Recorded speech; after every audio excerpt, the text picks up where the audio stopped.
ඔයාලත් පාඩම් කරන්න කියලා මුළු පොතම highlight කරනව නේද? short note ලියනවා කියලා ඒකෙත් මුළු පොතම ආය කොලවල ලියනව නේද? short note එකක් හරියට හදාගන්න තේරෙන්නේ නැහැ නේද? Hi everyone.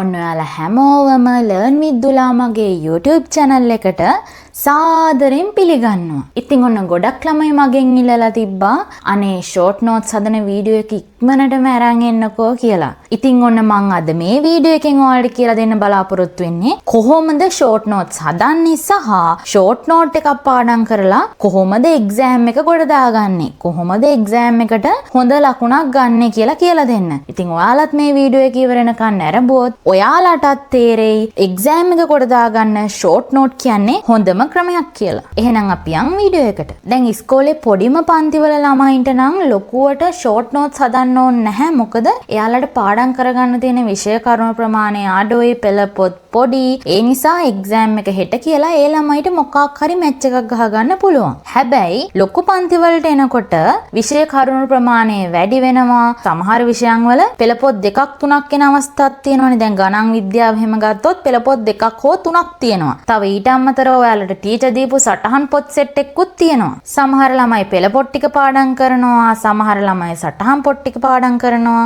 සමහර ළමයි පෙළ පොතයි සටහන් පොතයි දෙකම පාඩම් කරනවා.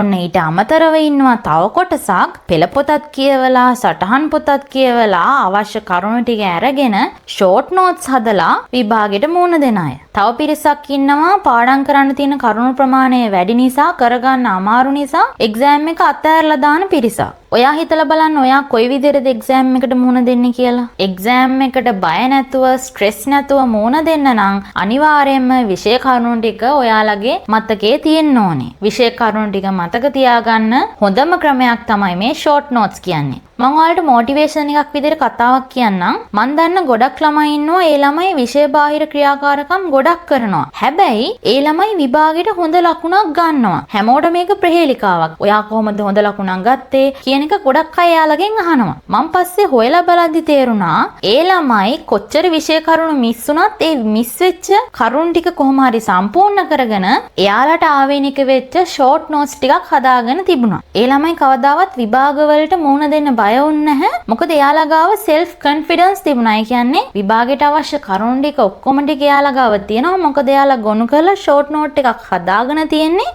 ඒක කියව ගත්තාම ඒක පාඩම් කරගත්තාම exam එකට මොකක් හරි මැච් එකක් ගහගන්න පුළුවන් කියලා ඒ ළමයින්ට විශ්වාසය තිබුණා. ඒ වගේම එයාලා exam එකට හොඳ ලකුණුත් ගත්තා. තවත් පිරිසක් ඉන්නවා පුරුද්දක් විදිහට පාඩම් කරන්නේ නැති අය. ඒ කියන්නේ පාඩම් කරලා යාළුවට පුරුද්දක් නැහැ. ඔයත් හිතලා බලන්න ඔයත් එහෙම කෙනෙක්ද කියලා. එතකොට ඒ වගේ කෙනෙකුට විභාගේ හෙට කිව්වහම එහෙම නැත්නම් විභාගේ ලබන සතිය වගේ කිව්වහම පොඩි රස්නයක් දැනෙනවා. හැබැයි ඒ දැනුණට ඒ විභාගයේදී අපේක්ෂා කරන විෂය කරුණු ප්‍රමාණය ඔයාට ඒ දවසෙන් දෙකෙන් කරගන්න අමාරුයි. ඉතින් ඒ වගේ ළමයෙකුට උනත් short notes ටිකක් හදලා තියලා පාඩම් කරගත්තොත් විභාගෙට හොඳ ලකුණක් ගන්න පුළුවන්. අනික් දේ තමයි දැන් කඩවල වල short notes පොත් තියනවනේ ගන්න. ඒ පොත්වල තියෙන කරුණු වල ගැටලුවක් නැහැ. මොකද පෙළ පොතේ තියෙන කරුණු ටික යාලා කෙටි කරලා short note පොත් හදලා තියෙන්නේ. හැබැයි එතන තියෙන ගැටලුව තමයි ඔය short note පොතේ තියෙන කෙටි සටහන් ටික පාඩම් කරා කියලා ඔයාලට විෂය කරුණු ටික හරියට ඔලුවට යන්නේ නැහැ. ඔයාලා short notes වලින් පාඩම් කරනවා නම් අනිවාර්යයෙන්ම ඔයාලා පාඩම හොඳට කියවලා ඔයාගේ කරුණු ටික ඔයාට තේරෙන විදිහට කෙටි කරලා කෙටි සටහන් ටිකක් හදාගන්න එක. තවත් වැදගත්ම කරුණක් තමයි ඔයාලා short note එකක් හදද්දී විෂය කරුණු ටික හරියට ආවරණය කරගෙන හොඳට තේරුම් අරගෙන තමන්ට ආවේනික විදිහට තමන්ට තේරුම් ගන්න පුළුවන් විදිහට තමයි short note එක හදන්න ඕනේ. අනිත් එක තමයි ඔයාලා ඉස්කෝලේ මුහුණ දෙන විභාගයක් නම් ඒකට සිලබස් එකක් තියෙනවානේ. ඒ සිලබස් එකට අදාළව ඔයා short note එක හදාගන්න. ඔයා සාමාන්‍ය පෙළ උසස් පෙළ වගේ ලියන ළමෙක් නම් ඔයාට පුළුවන් අවුරුදු 5ක 10ක වගේ pass papers අරගෙන ඒ pass papers වල ප්‍රශ්න අහපු කොටස් තියෙනවානේ. ප්‍රශ්න අහපු විෂය කරුණු තියෙනවානේ. අන්න ඒ විෂය කරුණු ටික අරගෙන ඒ ටික ගොනු කරලා short note එකක් හදාගන්න. අනික ඔය 6-7 වගේ පොඩි පන්තිවල සමහර විෂයන් වල එක පාඩමක් එක A4 sheet එකකට ගන්න පුළුවන්. ළමයි short note හදනවා කියලා කරන්නේ පෙළ පොතේ තියෙන ටික එහෙම් පිටින්ම ලියනවා. ඉතින් ඒක short note එකක් වෙනවද? හරි. ඔන්න කතා ඉවරයි. දැන් අපි යන් short note හදන්න.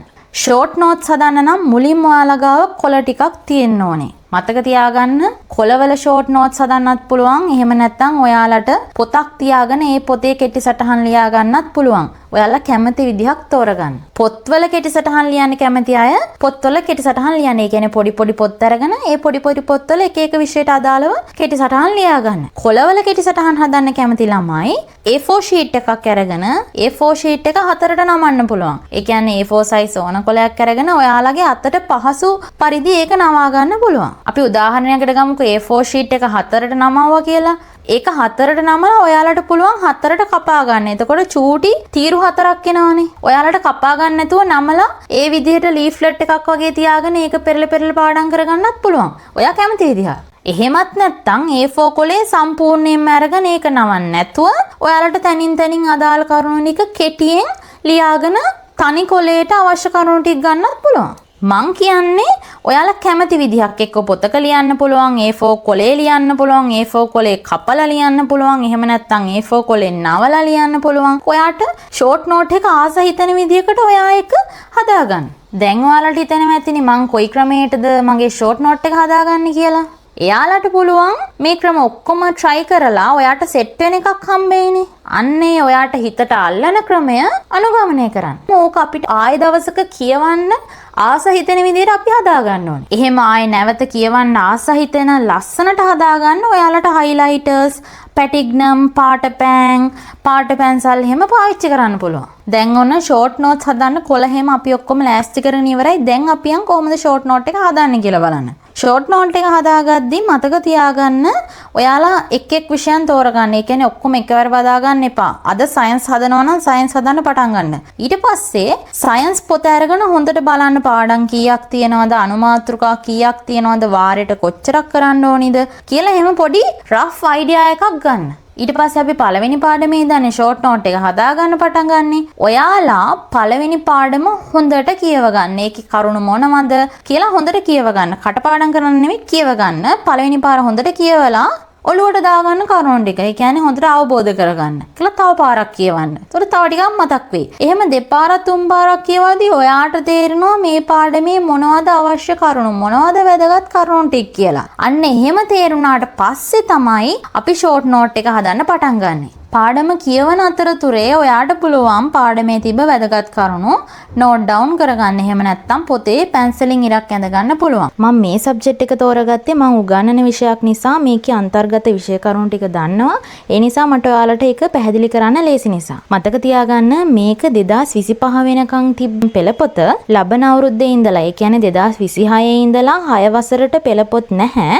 ඒ වෙනුවට මොඩියුල්ස් තමයි එන්නේ. මම මේ දැනට තියෙන පෙළපොත නිසා තමයි උදාහරණයක් විදිහට මේ පොත ගත්තේ. පළවෙනි පාඩමේ තියෙන්නේ අපේ පාසල ගැන. අපේ පාසල යටතේ ඉස්සෙල්ලාම අපිට ඉගෙන ගන්න තියෙන්නේ පාසලේ හිස්ටරි එක ගැන. ඒ කියන්නේ පාසලේ ඉතිහාසය ගැන. අපි ෂෝට් නෝට් එක හදද්දී අනිවාර්යයෙන්ම පාසලේ ඉතිහාසය යනු කුමක්ද සහ ඉතිහාසය හැදෑරීමට අපිට තියෙන sources, ඒ කියන්නේ මූලාශ්‍ර මොනවද කියන එක අනිවාර්යයෙන්ම අපේ ෂෝට් නෝට් එකට දාගන්න ඕනේ. අන්න ඒ වගේ අත්‍යවශ්‍යම කරුණු ටික දාලා පළවෙනි පාඩම A4 sheet එකකට හෝ දෙකකට ෂෝට් නෝට් එකක් විදිහට හදලා ගන්න පුළුවන්. ඔයාලත් පාඩම හොඳට කියවලා පාඩමේ අදාළ විෂය කරුණු ටික හොඳට අවබෝධ කරගන්න. ඊට පස්සේ ඔයාලා ෂෝට් නෝට් එක හදාගන්න එච්චර අමාරු නැහැ. මෙතනදී මතක තියාගන්න ෂෝට් නෝට්ස් හදද්දී විෂයේ අදාළ කරුණු අපිට හලන්න බෑ. ඒ කියන්නේ අපිට ඕන ඒවා ලියන්න බෑ. විෂය අවශ්‍ය කරුණු ටික අනිවාර්යයෙන්ම ලියවෙන්න ඕනේ. ඒක අපිට පහසු විදිහට තමයි අපි කෙටි කරගන්නේ. එහෙම නැතුව පොතේ තියෙන දේවල්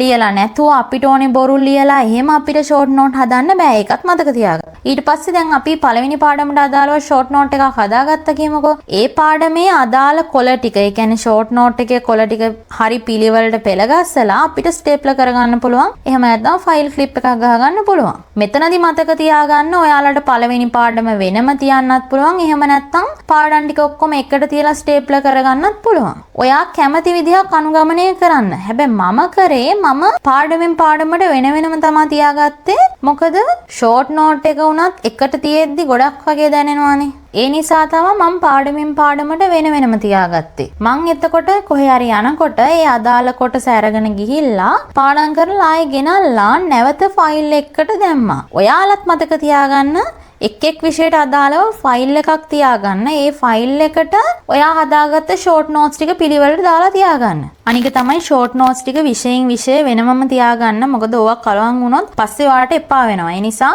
මතක තියාගන්න විෂයෙන් විෂය වෙන් කරලා ෂෝට් නෝට්ස් ටික තියාගන්න. ඉතින් ඔය විදියට අපිට පුළුවන් ෂෝට් නෝට්ස් හදාගන්න. වීඩියෝ එක හොඳයි නම් ලයික් එකක් දාලා, කමෙන්ට් එකක් දාලා, තව කෙනෙකුට වැදගත් වෙයි කියලා හිතෙනවා නම් ෂෙයා කරන්න. ඔයාලට මගෙන් තව දැනගන්න ඕන කරුණු මොන හරි තියෙනවා නම් ඒකත් කමෙන්ට් එකක් දාන්න. මොකද මට ඊට පස්සේ ඊට අදාළව වීඩියෝ එකක් කරන්න පුළුවන්. එහෙනම් මං අදට ගිහින් එන්නම්. ආයෙ වීඩියෝ එකකදී හම්බෙමු.